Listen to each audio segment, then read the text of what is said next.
नमस्कार, बहुत स्वागत है आप सभी का। आप देख रहे हैं आपकी बात मध्य प्रदेश। मैं हूं अभिलाष मिश्रा। संघ प्रमुख मोहन भागवत के मंदिर मस्जिद को लेकर दिए बयान पर घमासान मचा है। संत समाज ने इसे भागवत का व्यक्तिगत बयान बता दिया तो वहीं बीजेपी इस मामले पर चुप्पी साध कर बैठ गई। उधर कांग्रेस इस मुद्दे पर अब मुखर होकर बोल रही है।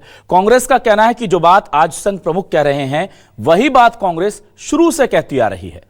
मोहन भागवत देर आए पर दुरुस्त आए। उधर मुस्लिम धर्मगुरु भी भागवत के बयान का समर्थन कर रहे हैं। इस सबके बीच बांग्लादेश में हिंदुओं पर हो रहे अत्याचार को लेकर बैतूल के एक एनआरआई सैम वर्मा ने देश के नामी कथावाचकों को बांग्लादेश में भागवत कथा कराने की अपील कर दी और इसके लिए 1 करोड़ रुपए देने का ऑफर भी कर दिया। सैम वर्मा का मानना है कि कथा के जरिए वहां के गैर हिंदू सभी मनुष्य और धर्मों के साथ जीने का मंत्र पाएंगे। आपको बता दें कि मोहन भागवत का वो बयान क्या था और उस पर क्या आपत्ति है हिंदू जो साधु संत हैं उन्हें। बीजेपी आखिर कहां धर्म संकट में फंस गई है, इसी मुद्दे को लेकर आज हम करेंगे आपकी बात।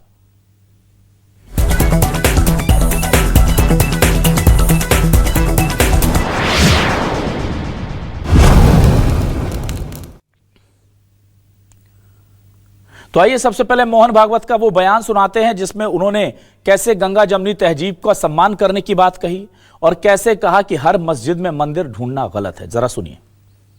श्रद्धेचा आदर सगळं राम मंदिर झालं पाहिजे ते होत आहे। हिंदूंची श्रद्धा असताना हिंदूंना वाटतं, परंतु असं केलं म्हणजे हिंदूमध्ये नेता होता येतं म्हणून किंवा अतिरेकी भूतकाळाच्या ओझ्याच्या परिणामामुळे अतिरेकी तिरस्कार, द्वेष, शत्रुता, संशय याच्या पोटी रोज एक नवीन प्रकरण काढणे हे कसं चालेल? हे नाही चालणार। हे जीवन जर ही हार्मनी जर जगाला पाहिजे असेल तर आपल्या देशात याचं मॉडेल उभं करायचं म्हणजे ही हार्मनी आपल्या देशात असली पाहिजे। धर्म हा समजावा लागतो, तो नीट नाही समजला तर त्या धर्माच्या अर्धवट ज्ञानाने अधर्म होतो। जगामध्ये धर्माच्या नावाखाली जितके अत्याचार झाले आहेत ते या चुकीच्या समजुतीमुळे झाले आहेत। पण ज्ञान लव दुर्विदग्ध, थोड्याशा ज्ञानाने खूप फुगलेला ब्रह्मापि नरम न रंजयती, त्या माणसाला ब्रह्मदेव सुद्धा समजवू शकत नाही। वहीं अब उनके इन बयानों को लेकर के क्या है आपको बता दें। मराठी में जो बात कही गई और जिस पर आपत्ति है, दरअसल उन्होंने कहा था कि गंगा जमनी तहजीब का सम्मान किया जाना चाहिए और हर मंदिर में, हर मस्जिद में मंदिर को खोजोगे और ऐसा करने वाले जो हैं वो गलत कर रहे हैं और वो ऐसा करके हिंदुओं के नेता बनना चाहते हैं। इसको लेकर के अब साधु संत समाज जो है वो नाराज है। साफ तौर पर कहा जा रहा है, जिस तरह से पूरी बात आई है कि ये मंदिर अगर मस्जिद के नीचे है तो उनको निकलकर सच को सामने लाना चाहिए।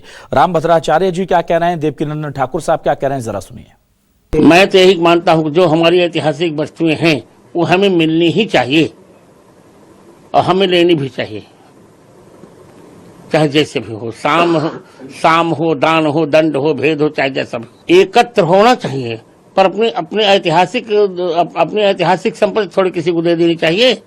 ये मोहन भागवत का व्यक्तिगत बयान हो सकता है, ये सबका बयान नहीं है। वो किसी एक संगठन के प्रमुख हो सकते हैं, हिंदू धर्म के प्रमुख वो नहीं है कि उनकी बात हम मानते रहें।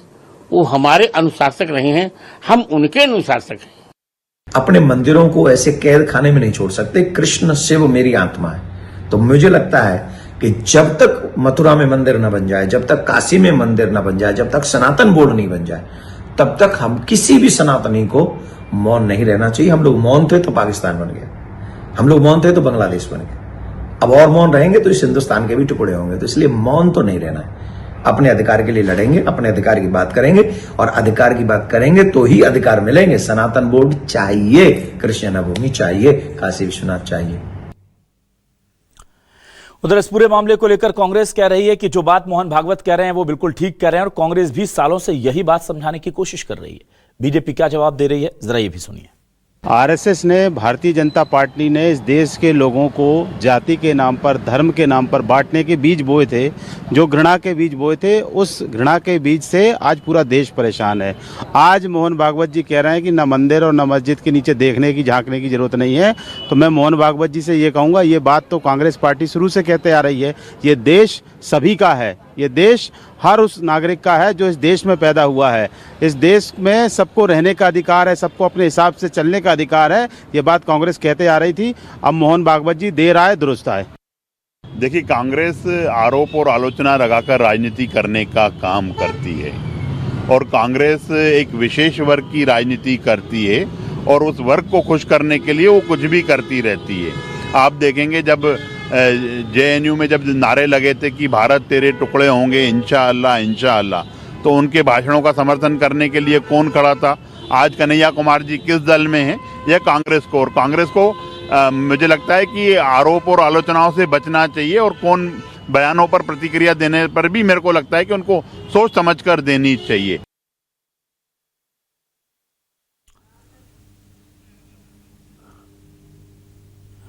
और उधर आपको एक एनआरआई सैम वर्मा का वो बयान भी सुना देते हैं, जिसमें वो कह रहे हैं कि बांग्लादेश में जाकर के हमारे कथावाचकों को कथा करनी चाहिए, ताकि सनातन के जरिए जो परंपरा है और एक दूसरे के साथ रहने की, सभी के साथ विकास की बात है, वो कम से कम गैर सनातनी लोगों के भी समझ में आए। इसके लिए वो करोड़ों रुपए खर्च करने को तैयार हैं। कह रहे हैं मैं फ्लाइट की टिकट दूंगा, 5 स्टार होटल का खर्चा दूंगा और 1 करोड़ रुपए अलग से दूंगा। आप जाइए और जरा हमारे सनातन का ज्ञान जो है उन लोगों को दीजिए जो दूसरों की जिंदगी को खत्म करने में लगे हुए हैं। क्या कह रहे हैं सैम वर्मा, सुनिए। कुछ लोग हैं जो इंसानियत के खिलाफ काम करते हैं, उनको समझाया जाए। और हमारे कथाकार जो वर्ल्ड लेवल के हैं, जैसे मुरारी बापू हुए, राम भद्राचार्य हुए, प्रदीप मिश्रा जी हुए, इस लेवल के, वर्ल्ड लेवल के कथाकार कम से कम 1-2 जाएं, एक तो जाए कम से कम, और वहाँ पर जाकर के ये संदेश फैलाएं। पूरे वर्ल्ड में इसका कवरेज आएगा और ये दिखाया जाएगा कि हमारा जो गीता है वो कैसे इंसानियत का संदेश देती है। हम चाहते हैं कि इंसान के लिए बालाजीपुरम एक भारत का 5वां धाम सब शंकराचार्यों ने घोषित किया है, वहाँ से ये संदेश जाए। और कथावाचकों को खर्चे रहते हैं, हम भी समझते हैं, तो हम उसमें 1 करोड़ रुपए उनको दक्षिणा के रूप में प्रेम से प्रदान करेंगे। और आइए अब देखते हैं आज के सवाल क्या है। सवाल लेकर आ रहे हैं आपके टेलीविजन स्क्रीन पर सामने। सवाल रहे, भागवत बोले हर मस्जिद में मंदिर मत खोजो, संत बोले आप खुद को हिंदू धर्म का मुखिया मत समझो। गंगा जमनी तहजीब के बयान पर घमासान, संत समाज बोला सहिष्णुता सिर्फ सनातन की पहचान। बांग्लादेश में कथा सुनने पर 1 करोड़ का ऑफर, सनातन के ज्ञान से रुकेगा अल्पसंख्यकों पर कहर। मोहन भागवत के सॉफ्ट हिंदुत्व पर संत समाज नाराज, बीजेपी की चुप्पी कांग्रेस ने बुलंद की आवाज। ये जो सवाल हैं, ये सवाल लेकर के हम अपने खास मेहमानों का रुख कर लेते हैं। मेरे साथ कुछ खास मेहमान जुड़ रहे हैं कांग्रेस से। आज हमारे साथ वरिष्ठ नेता प्रवक्ता संतोष परिहार जी जुड़ रहे हैं। संतोष जी, बहुत स्वागत करता हूं सर आपका। मुस्लिम स्कॉलर परवेज इकबाल साहब हमारे साथ जुड़ रहे हैं, बहुत इस्तकबाल करूंगा परवेज जी आपका। आज हमारे साथ हिंदुवादी नेता डॉक्टर जयवीर भारद्वाज जी जुड़ रहे हैं। डॉक्टर भारद्वाज, बहुत स्वागत है सर आपका भी। और संघ विचारक दिनेश जैन हमारे साथ जुड़ रहे हैं, उनका भी बहुत स्वागत करता हूं। सबसे पहले चलिए मैं इस पूरे मामले को लेकर के आ जाता हूं संतोष परिहार जी आपके पास। संतोष जी, देखिए 2 चीजें कही गई। एक तो कहा गया कि हर मस्जिद में मंदिर मत खोजो, और दूसरा कहा गया कि गंगा जमनी तहजीब का सम्मान करो।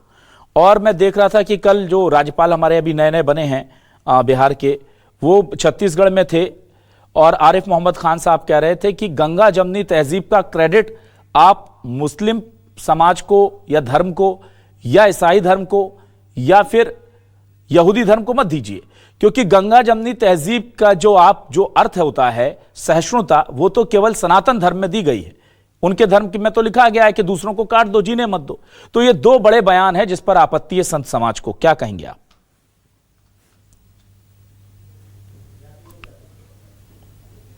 देखिए, जो आरएसएस के मोहन भागवत जी ने बड़े उससे बोला है, उसको पूरे देश को जो है मानना चाहिए। और गंगा जमुनी तहजीब तो हमारा संविधान भी कहता है, हमारे देश के अंदर अगर सभी धर्मों का अगर पालन नहीं होगा, सम्मान नहीं होगा, हर मस्जिद में जो है मंदिर खोजे जाएंगे, तो ये बिल्कुल उनका बयान सही था, दे रहा है, दुरुस्त है।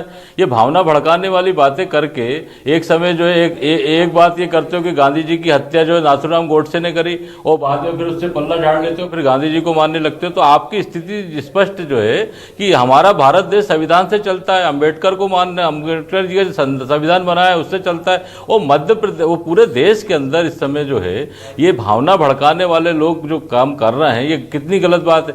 आप ये बताइए कि बांग्लादेश के अंदर हिंदुओं के साथ रोज अत्याचार हो रहा है, उस पर भी जाके जो है वहां पे बोलना चाहिए, और यहाँ से जो है मोदी जी को बोलना चाहिए कि वहां जो एक पे अत्याचार नहीं होगा, नहीं तो हम आर्मी भेजेंगे और उसके कार्रवाई करेंगे। तो पूरे देश के अंदर ये जो काम हो रहा है, ये बिल्कुल मंदिर में, मस्जिद के अंदर मंदिर खोजना ये बिल्कुल गलत है। ये कोई बात है, संविधान की तरह से गलत है। आप ये विकास की बात करिए, महंगाई की बात, जो मेन मुद्दे को भटकाने के करके नहीं करके जो ये बातें करके जो इसमें किसको भावना भड़काने की बात कर रहा हो, और आपस में बेमनस करके लड़के, क्या इससे क्या संदेश जाएगा देश के अंदर। हमारा पूरा देश हिंदू मुस्लिम भाईचारा सब, सिख से सब लोग भाई भाई हैं। ये जो बातें जो कर रहे हैं ये बिल्कुल जो है उनने दे रहा है, दुरुस्त है। और हम तो शुरू से ही कह रहे हैं कि सबका अधिकार है, सबका समान अधिकार है, सबको अधिकार मिलना चाहिए, और जो गलत है वो गलत है, सही चीज गलत चीज सही थोड़ी हो सकती है। इसके बारे में जो है पूरे देश के अंदर इतनी बड़ी अपार महंगाई है, सारी जो अत्याचार हो रहे हैं, सबसे ज्यादा आज की डेट में तो पूरे सबको मिलकर भारतवर्ष के बांग्लादेश में जो हिंदुओं पे अत्याचार हो रहे हैं उसके बारे में ज्यादा विचार करना चाहिए। वहां आर्मी भेजना चाहिए, वहां सेना का आक्रमण करना चाहिए, वो नहीं करके जो यहाँ भावना भड़काने की बातें कर रहे हैं, ये गलत है बिल्कुल। ठीक है संतोष जी। डॉक्टर जयवीर भारद्वाज जी आपके पास में आऊं, उससे पहले मैं दिनेश जैन जी का रुख कर लेता हूं। दिनेश जैन जी, देखिए इस बार हमने पहली बार देखा है कि साधु संत समाज इतने ज्यादा नाराज हैं मोहन भागवत जी के बयान से कि वो कह रहे हैं कि वो एक संगठन के प्रमुख हो सकते हैं, हिंदुओं के प्रमुख नहीं है। रामभद्राचार्य जी कह रहे हैं कि वो हमारे अनुशासक नहीं हो सकते, हम उनके अनुशासक हैं। कैसे देखते हैं आप इस बयान को? देखिए, परम पूज्य मोहन भागवत जी ने जो बात कही है वो व्यापक समाज और राष्ट्र के हित की बात कही है। पूजनीय भागवत जी का जो कथन है वो देश की प्रगति और उन्नति को लेकर है। वो चाहते हैं कि हमारा देश जो है वो शक्तिशाली बने, विश्व में विश्व गुरु की स्थान फिर से प्राप्त करे, और यहाँ के जो नागरिक गण हैं वो सुखपूर्वक अपना जीवन व्यतीत कर सकें। उसके लिए भागवत जी ने बहुत एक ऐसी बात की है जो शायद वर्तमान माहौल को देखते हुए हवा के रुख के विपरीत भी नज़र आ सकती है कुछ लोगों को। कुछ लोगों की ऐसी प्रतिक्रिया है। वास्तव में आज जो लोग भागवत जी के कथन के पीछे ढाल बनकर जो जिस प्रकार से हिंदुत्व के ऊपर प्रहार कर रहे हैं, वो अपनी तुष्टीकरण की जो वर्षों से उनकी जो नीति चली आई है तुष्टीकरण की, उसको छिपाने का प्रयास कर रहे हैं। वास्तव में आज जो समाज में विद्वेष की या जो कुछ भी किसी भी प्रकार की जो समाज में एक दूसरे से विवाद की स्थिति उत्पन्न हुई है, वो कांग्रेस और वामपंथी दलों की देन है। कुछ समाजवादी पार्टी है या बिहार की आरजेडी पार्टी, ऐसी कुछ स्थानीय पार्टी और कांग्रेस और वामपंथी दलों का जो तुष्टीकरण का जो प्रयास रहा 1947 से लेकर नेहरू जी ने और इंदिरा जी ने और उसके बाद राजीव जी ने लगातार जो मुस्लिम तुष्टीकरण का एक प्रकार से प्रयास किया इस देश में, तरह तरह के हिंदुओं के खिलाफ संविधान में संशोधन किए गए, हिंदू धर्म को दबाने की कोशिश की गई, हिंदू युवा को दबाने की कोशिश की गई, यहाँ तक कि हिंदुओं का रोजगार और उनकी जीवनचर्या छीनने की कोशिश। ये सब तो पुरानी बात रही, लेकिन दिनेश जैन जी गंगा जमनी तहजीब को लेकर के खुद आरिफ मोहम्मद खान साहब जो राज्यपाल हैं और जो मुस्लिम पक्ष को बिलोंग करते हैं, वो कह रहे हैं कि भाई गंगा जमनी तहजीब का तो शब्द का इस्तेमाल मैं भी नहीं करता, क्योंकि जहां हिंदू हैं वहीं गंगा जमनी तहजीब दिखती है, जहां मुस्लिम बाहुल्य हो जाता है इलाका वहां पर गंगा जमनी तहजीब नहीं दिखती। तो ये जो सर्व स्वीकार्यता या सहिष्णुता की भावना है, ये सनातन में निहित है और किसी धर्म में नहीं है। इसलिए अगर इसका क्रेडिट देना है तो सीधे सीधे हिंदू धर्म को दीजिए। बस क्या कहेंगे आप इस पर? बिल्कुल निश्चित रूप से जहां जहां पर हिंदुत्व है वहीं पे सेकुलरिज्म है। धर्मनिरपेक्षता और सर्वधर्म संभाव की बात जो है, फिनोमिना जो है, वो हिंदुत्व में ही निहित है, हिंदू धर्म में ही निहित है, सनातन धर्म में ही निहित है। बाकी किसी धर्म के अंदर दूसरे धर्म को स्वीकार करने की क्षमता ही नहीं है। वो तो ये कहते हैं जो हमारी विचारधारा को ना माने उसका कत्ल कर दिया जाए, उसका जीवन समाप्त कर दिया जाए। ये सनातन ही है जो ये इस बात की वकालत करता है कि सभी धर्मों का समान रूप से सम्मान किया जाए। ठीक है, डॉक्टर जयवीर भारद्वाज जी आपके पास आता हूं। देखिए, संघ प्रमुख मोहन भागवत जो उनकी छवि रही है वो हिंदूवादी, जाहिर सी बात है संघ जो है विचारधारा को लेकर आगे बढ़ने वाला है, पर अब यहां पर संत समाज नाराज है। आप कैसे देखते हैं इस पूरे घटनाक्रम को, इस पूरे विरोधाभास को?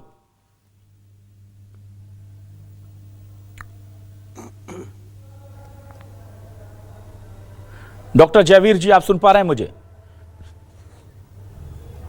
लगता है जयवीर जी तक मेरी आवाज नहीं पहुंच पा रही है। मैं ये एक अगला सवाल लेता हूं। हमारे साथ मुस्लिम स्कॉलर परवेज इकबाल साहब जुड़े हुए हैं। परवेज इकबाल साहब, ये जो इस वक्त माहौल चल रहा है, उस माहौल में अब आप देखिए कि हिंदू समाज के अंदर भी जो बड़े बड़े जो लीडर्स कह लीजिए, नेता कह लीजिए, साधु संत कह लीजिए, ये आपस में मतभेद रख रहे हैं, क्या कहेंगे आप?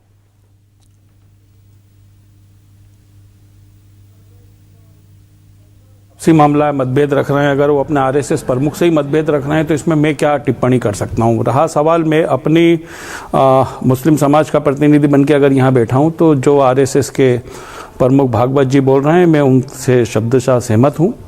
और अगर वो इस तरह की बात कर रहे हैं तो वाकई सही कहा, जो संघ विचारक हमारे यहाँ बैठे हैं उन्होंने सही कहा कि ये देश हित की बात कर रहे हैं, समाज हित की बात कर रहे हैं और सौहार्द की बात कर रहे हैं, तो इसमें क्या गलत है। दूसरी बात, इन्होंने जो संघ विचारक जो हैं उन्होंने एक बात कही, उनसे थोड़ा सा मेरा विरोधाभास है। जो उन्होंने ये कहा कि सेकुलरिज्म या जो धर्मनिरपेक्षता है, आरिफ मोहम्मद खान साहब ने भी कहा कि वो जहाँ हिंदू बहुल होते हैं वही दिखते हैं, मुस्लिम बहुल में नहीं दिखता है। तो मैं नहीं जानता कि वो किस नज़रिए से कहाँ तक आरिफ मोहम्मद खान साहब ने देखा है या दिनेश जैन साहब ने देखा है, लेकिन ये कहना पूर्णतः गलत है। इसका सबसे बड़ा उदाहरण ये है कि जिस देश को अपने आप को धर्मनिरपेक्ष बोलकर अपनी पीठ थपथपाई जाती है, उस देश में मस्जिदों को खोदा जा रहा है, मंदिरों को तलाशा जा रहा है, और वहीं मुस्लिम देशों के अंदर हिंदू मंदिर बन रहे हैं जिनका उद्घाटन करने स्वयं मोदी जी जा रहे हैं। तो इससे पता चलता है कि मुस्लिम समाज कितना धर्मनिरपेक्ष है, कितना सहिष्णु, और हिंदू समाज कितना धर्मनिरपेक्ष समाज की बात कर रहे थे वो। और इसमें क्या गलत है परवेज साहब? कोई हिंदुस्तानी जब मुस्लिम समाज की, उन्होंने ऐसा नहीं कहा हिंदू।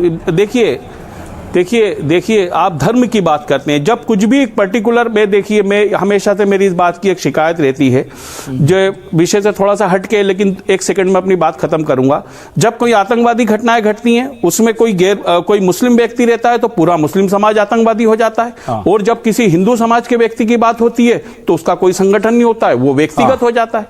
तो इस तरह से परवेज जी संदर्भ आप समझ नहीं पाए। गंगा जमनी तहजीब का, परवेज जी आप समझ नहीं पाए, गंगा जमनी तहजीब का उल्लेख देश के अंदर होता है, उसके संदर्भ में बयान दिया गया था। आपने अच्छा एग्जांपल दिया कि मुस्लिम अरब देशों में मंदिर बन रहे हैं, देश में कहीं एक आध जगह बता दीजिए। हिंदू बाहुल्य जहां पर थे वहां तो मुस्लिम जो हैं उनके लिए उनकी जनसंख्या बढ़ सकती है, तब होती। एक आध जगह ऐसा कोई एग्जांपल अच्छा आप यहां भी दीजिए। मैं ये चाह रहा हूं कि हिंदुस्तान का भी कोई एक अच्छा एग्जाम्पल आप सेट करें। आप आइए, आप देखिए। मिश्रा जी मैं एग्जांपल देता हूं आपको। इंदौर को मध्य प्रदेश की औद्योगिक राजधानी कहा जाता है, आर्थिक कैपिटल कहा जाता है। यहाँ पे जिस बस्ती में मैं रहता हूँ, जिस इलाके में मैं रहता हूँ, उसका नाम है खजराना, जो मध्य प्रदेश का सबसे बड़ा मुस्लिम इलाका है। और यहाँ पे हमारे जो हिंदू भाई रहते हैं उनसे आप आके बात कीजिए। मैं चाहता हूँ किसी दिन स्पेशल स्टोरी करवाइए आप, और यहाँ के जो हमारे मुस्लिम भाई हैं उनसे, और हिंदू जो भाई हैं उनसे बात कीजिए। यहाँ मुसलमान बहुल्य इलाका है ये, और यहाँ मुख्तसर हिंदू रहते हैं। मतलब आप जान के आश्चर्य करेंगे कि यहाँ पे जिस तरह का हिंदू मुस्लिम सौहार्द यहाँ देखता है। कितने मंदिर यहाँ बने, प्रसिद्ध गणेश मंदिर यही है खजराना के अंदर, मुस्लिम बहुल इलाके के अंदर। और कई यहाँ के मुस्लिम संस्थानों के अंदर, मुस्लिम स्कूलों के अंदर हिंदू टीचर यहाँ पे रहते हैं, और बहुत अच्छे तरीके से, मतलब ये स्थिति है कि 10-10 हजार मुस्लिमों के बीच 1 या 2 हिंदू परिवार रह रहे हैं, कभी उनको कोई दिक्कत नहीं होती है। सब्जी बेचने वाले हैं, तमाम तरह के स्टॉल लगाते हैं, तमाम तरह की दुकानें लगी हैं। आप आके देखिए, कभी ये स्टोरी करवाइए। ठीक है परवेज जी, मैं डॉक्टर जयवीर भारद्वाज जी के पास आता हूं। डॉक्टर जयवीर जी आप मुझे सुन पा रहे हैं? आप उदाहरण बता दीजिए। दिनेश जी एक मिनट। डॉक्टर जयवीर जी आप मुझे सुन पा रहे हैं? जी सुन रहा हूं। जी जयवीर जी, आप कैसे देखते हैं मोहन भागवत जी के बयान का विरोध साधु संत समाज कर रहा है? आप किस तरफ हैं? मोहन भागवत जी के बयान के साथ हैं या साधु संतों के साथ हैं? मैं पूर्णतः साधु संतों के साथ हूँ।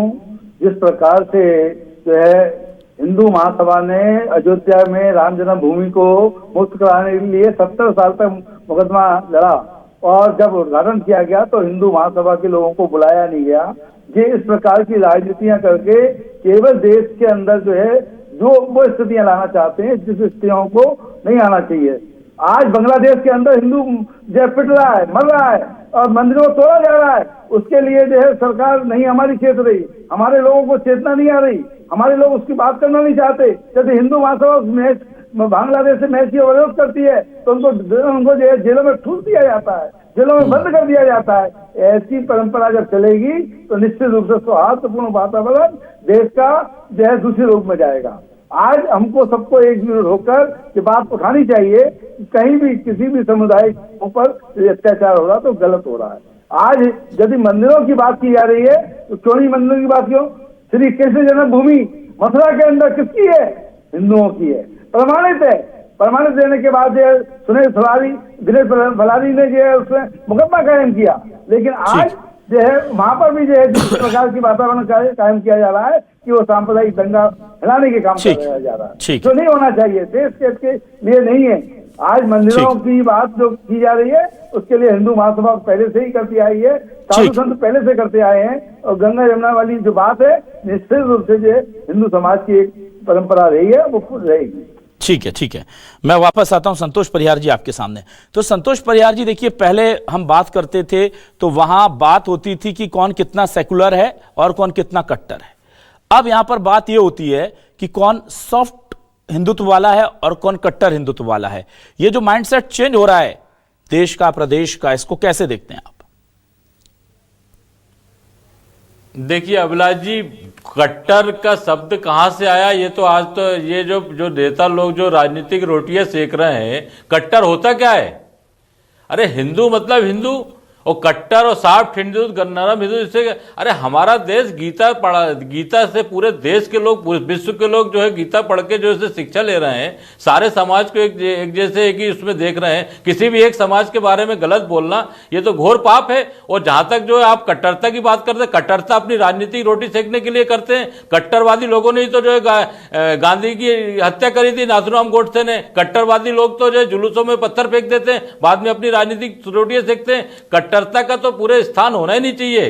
पूरा गंगा जमुनी तहजीब, पूरा भारतवर्ष इस समय आगे बढ़ना चाहिए, उसके बारे में बात करना चाहिए। हमारे यहाँ जो उसको मेन मुद्दे को भटका के ये जो मस्जिद के अंदर मंदिर खोजने की बात करते हैं, महंगाई की बात करते नहीं है, जितने जो वादे करते हैं वो पूरे करते नहीं है, वो बात उसके लेके आ गए, ये घोर गलत बात है। कट्टर क्या होता है? कट्टर शब्द ही गलत है। कट्टर शब्द मतलब आप किसी दूसरे के बारे में गलत सोच रहे हो, आप सबके बारे में अच्छा सोचिए। अब जहां तक जो है हमारी इतनी पॉपुलेशन है, हमें कोई क्या दबा देगा? और जिसकी कम पॉपुलेशन है उसकी भी रक्षा करना हमारा काम है, क्योंकि हमारा दायित्व है।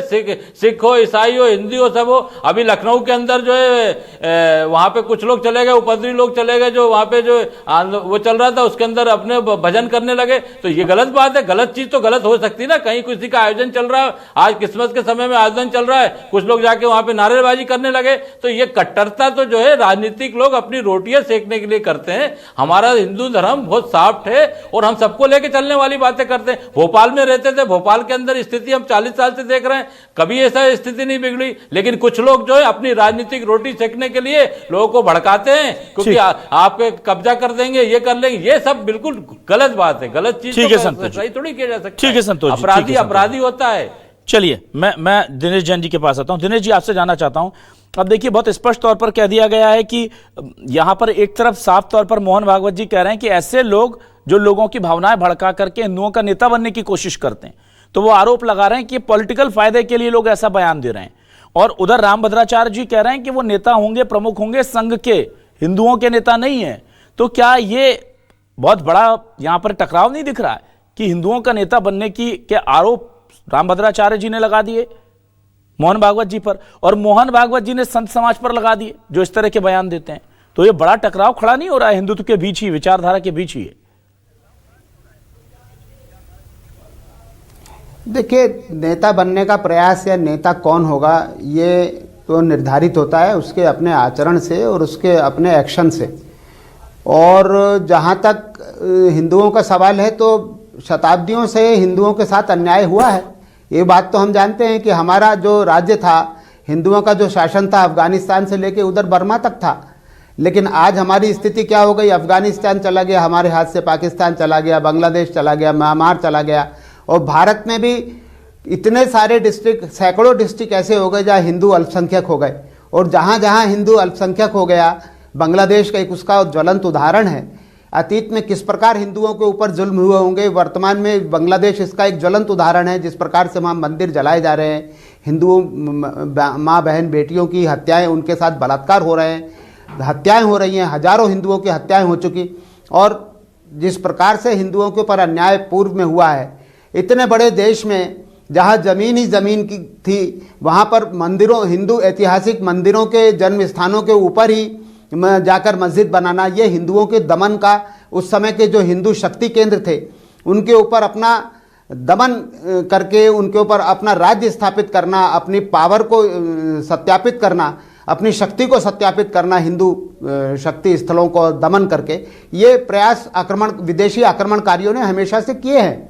और आज जो भी कुछ जिस प्रकार का भी वातावरण है वो इसीलिए है कि हिंदू अपने अपमान को सहन नहीं कर पा रहा है। अब ये जो वर्तमान में जो नौजवान पीढ़ी है वो अपने उस ऐतिहासिक अपमान को सहन नहीं कर पा रहा। लेकिन हम ये चाहते हैं कि संवैधानिक रूप से सांस्कृतिक न्याय हो इस देश में। मोहन भागवत जी ने बहुत अच्छी बात की है। परम पूज्य भागवत जी देश के भविष्य को लेकर चिंतित हैं और ये इसमें विचारधारा का क्लैश कुछ नहीं है। हम चाहते हैं कि संवैधानिक ढंग से सांस्कृतिक न्याय हो, और संस्कृति का जो न्याय है वो इस प्रकार से अगर होगा तो मुस्लिम्स की जो आने वाली जनरेशन है उसके भी हित में होगा। वो जो उनको जो मदरसों में बरगलाया जा रहा है, जो गलत शिक्षा दी जा रही है, उसके संतुलन के लिए भी जरूरी है कि न्यायपूर्ण और सत्य स्थापित किया जाए। ठीक है, डॉक्टर जयवीर भारद्वाज जी आपके पास आऊं, उससे पहले परवेज इकबाल जी के पास आ जाता हूं। परवेज साहब, आपसे मैं ये जानना चाहूंगा कि ये जो आपको लगता है कि ये जो सोच पनप रही है और जो मंदिरों में हम देख रहे हैं कि खुदाई हो रही है, कभी संभल में, कहीं कहीं किसी जगह, क्या आपको लगता नहीं कि इस पर रोक लगानी चाहिए? पर रोक लगाने के लिए फिर कैसा क्या रास्ता निकाला जा सकता है जिससे हिंदू समाज को भी लगे कि ठीक है भाई, अब इसे रोकते हैं? क्योंकि अगर मस्जिदों को खोदेंगे तो 90% मस्जिदों को बनाया ही मंदिरों के ऊपर गया था, इस तरह का इतिहास बताता है। वो एक उस वक्त के विचारधारा थी कि हमें अपनी शक्ति स्थापित करनी, तो देखिए हम इन मंदिरों को तोड़कर मस्जिद यहां बना रहे हैं। ये गलतियां स्वीकार कर लेने भर से क्या ये मिश्रा जी, ये तथ्य मिश्रा जी ये तथ्य आप कहां से ले आए कि 90% मस्जिदों को मंदिर तोड़ के बनाया गया है? ये कौन से इतिहास में लिखा है, मुझे आप ये बताइए। अच्छा। एक बात। दूसरी बात मैं आपसे कहता हूं कि अगर दोनों नजरिए से देखें, अभी तक तो आरएसएस जो था वो हिंदुओं का संगठन था, हिंदुओं का लीडर थे मोहन भागवत जी। अब अचानक उन्होंने ऐसी बात कह दी जो आपको हजम नहीं होती, आपके सत्ता के गलियारों से आपको दूर करने की बात करती है, तो आपको मोहन भागवत हिंदुओं के नेता नहीं लगते हैं। अब चलो मैं संवैधानिक बात कर लेता हूं। बड़े बुलंद नारे लगाए जाते हैं हिंदू संगठनों के द्वारा, हिंदू नेताओं के द्वारा कि देश संविधान से चलेगा। तो इसी देश के संविधान में 1991 में जो पैलेस ऑफरशिप एक्ट बना है उसके अंदर खुले तौर पे लिखा है कि 15 अगस्त 1947 से पहले जो धर्मस्थल जिस तरह से भी मौजूद थे उसी तरह से रहेंगे। और इसी वर्शिप एक्ट की एक धारा जो है उसके अंदर ये कहती है, धारा 2 और धारा 3 के तहत, कि अगर इस मामले में कोर्ट में भी कोई मुकदमे चल रहे हैं, राम मंदिर एक अपवाद था, उसमें कोर्ट ने अपना फैसला दे दिया है, लेकिन बाकी मामलों के अंदर ये लिखा था अगर इस तरह की कोई याचिकाएं, कोई वाद अगर किसी अदालत में, किसी न्यायालय में विचाराधीन है तो उन पर भी रोक लगाई जानी चाहिए। तो मैं कहता हूं क्या गलत है इसके अंदर? अब तो संविधान के साथ साथ आपके अपने लीडर आरएसएस जो हिंदुओं का संगठन है उसने खुद ने कह दिया, मोहन भागवत जी खुद कह रहे हैं, तो इसको क्यों नहीं माना जा रहा है? इसको माना जाना चाहिए। ठीक है, देश संविधान से चलेगा। हम भी कह रहे हैं अगर संविधान से चलाता तो एक तरफ आप दोनों तरह की बातें करते हैं, एक तरफ संविधान की बात करते हैं, कानून से बाहर बात करते हैं आप। ठीक, परवेज जी, जो आपने एक चैलेंज दिया कि कहां से आप तथ्य ले आए, तो ये उस दौर की मैं बात कर रहा था। आप संदर्भ पूरा नहीं समझते। दिक्कत ये कि जिस वक्त मंदिरों को तोड़ा जा रहा था उस वक्त जब ये कहा जाता था, और अगर आप इस बात पर अड़े रहेंगे तो फिर दिक्कत ये है ना कि सारी मस्जिदों को खोद करके चेक किया जाए कितने % है। मैं आपसे चाह रहा था सॉल्यूशन की बात। अड़ा नहीं हूं, आप मेरी बात समझिए प्लीज। 2 मिनट मेरी बात सुनिए। एक मेरी बात प्लीज, मेरी बात सुनिए। जो आंकड़ा आपने 90% दिया ना, उससे उस पे मुझे आपत्ति है। अपवाद हो सकते हैं, मैं ये नहीं कहता, अपवाद हो सकते हैं। जब भी सत्ता परिवर्तन इस तरह के होते हैं और उसके पीछे धार्मिक भेदभाव नहीं होता है, यह स्वयं दिनेश जी ने कहा कि एक अपनी शक्ति का प्रदर्शन हो सकता है। ये बात मैंने भी कही थी, आपने वो सुना नहीं, आप वो संदर्भ नहीं समझ पाए कि उस वक्त मानसिकता यही थी कि अपनी शक्ति को प्रदर्शित करने के लिए मंदिरों को तोड़कर उस वक्त मस्जिदें बनाई गई। आपने उसको तब से आज तक की तमाम चीजों को जोड़ लिया। हो सकता है कम्युनिकेशन गैप हो। चलिए, मैं अंत में जल्दी से जयवीर भारद्वाज जी के पास आता हूं। मिश्रा जी, आपने 90% कहा, मुझे उस 90% पे आपत्ति थी। और दूसरी बात, मुगलिया सल्तनत से मैं यहां भी आपसे एक बात कहता हूं, अगर वो चीज तोड़ी होती उन्होंने, वो चीज तोड़ी होती तो बड़े बड़े मंदिर थे यहाँ पे, महाकाल मंदिर और साउथ में इतने बड़े बड़े मंदिर हैं, उनको तो कुछ नहीं किया उन्होंने। तो फिर अपन किस तरह से मंदिर तोड़े नहीं हाथ है कि बिल्कुल हर मंदिर को ही तोड़ के वो लोग मुगल इस तरह पे आमादा थे। चलिए, ठीक है। डॉक्टर जयवीर भारद्वाज जी, आपके पास में आ जाता हूं। जयवीर भारद्वाज जी, मुझे ये बताइए कि अब संघ जो है वो अगर कह रहा है कि सॉफ्ट हिंदुत्व पर हमें चलना है, तो फिर आप लोग कहां चलेंगे? सॉफ्ट हिंदुत्व की तरफ चलेंगे, कट्टर हिंदुत्व की तरफ चलेंगे? और ऐसे में समाज में वैमनस्य बहुत नहीं फैल जाएगा? अगर हमें हिंदुस्तान में रहना है, भारत में रहना है, हिंदू मुस्लिम सबको साथ ही रहना पड़ेगा, तो कोई तो रास्ता निकालना पड़ेगा। जो सवाल मैंने परवेज साहब से किया था, कोई एक बीच का रास्ता निकल सकता है क्या? कैसे करके आपको तसल्ली होगी और आप मस्जिदों को बोलेंगे कि ठीक है, अब इनको खोदना बंद करते हैं? परम पूज्य भागवत जी ने जो कहा है उसके पीछे हिंदुओं को और शक्तिशाली बनाने का उद्देश्य है उनका। और हिंदुओं को शक्तिशाली जब बनाया जाता है जब हिंदुओं पर प्रहार होते हैं। और जिस प्रकार से मंदिरों को तोड़कर जो है दूसरे स्थलों को बनाया गया, उसके प्रमाण मिलने लगे और उस बातों को सामने आने लगा, तब लगा कि जो है जहाँ स्थितियां हैं संभल के अंदर, जिस प्रकार से हमला हुआ, पुलिस दल के ऊपर हमला हुआ, सबके ऊपर हमला हुआ, मुसलमानों ने पूरी तरह से पूरी ताकत के साथ हमले किए गए। उस हमले को प्रवृत्ति यदि होगी पूरे देश के अंदर तो निश्चित रूप से अराजकता फैलेगी। उस अराजकता को ना फैलाया जाए, इस दृष्टिकोण को ध्यान में रखते हुए वो बयान है। ये अराजकता फैल रही है क्योंकि वहां पर सर्वे हो रहे हैं, खुदाई की बात हो रही थी। मैं आपसे पूछ रहा हूं, हर मस्जिद को तो हम खोद करके देख नहीं सकते ना कि वहां पर मंदिर है या नहीं। जो मोहन भागवत जी की चिंता है, तो कोई रास्ता निकल सकता है क्या? खोदना पड़ेगा, मुख्य स्थल तो आपको मुक्त कराने पड़ेंगे, हिंदुओं की अस्मिता को पुनर्जीवित करना पड़ेगा, क्योंकि श्री कृष्ण जन्मभूमि पूरी तरह से जो भगवान की भूमि है। हम अपने आराध्य की भूमि यदि हम मुक्त नहीं करा सकते तो निश्चित रूप से हर सनातनी को जो है इसके लिए आगे आना पड़ेगा। चलिए, ठीक है। तो जाहिर सी बात है कि मोहन भागवत के बयान पर संत समाज का जो आक्रोश है वो दरअसल दो पक्ष मुखर है। ठीक है सर, दो पक्ष मुखर हैं। एक पक्ष कह रहा है कि इस पर हमें कहीं ना कहीं जाकर के रुकना पड़ेगा। जो परवेज साहब कह रहे हैं कि प्लेसेस ऑफ वर्शिप एक्ट हमें कहता है, रोक लगाता है इन चीजों पर, लेकिन उनका कहना है कि जो हमारी बड़ी आस्था के केंद्र हैं, जो लगातार पिछले कई दशकों से मांग हो रही है कि काशी, मथुरा, अयोध्या जो थी वहां तक बात हो, पर बात अब संभल तक पहुंची है।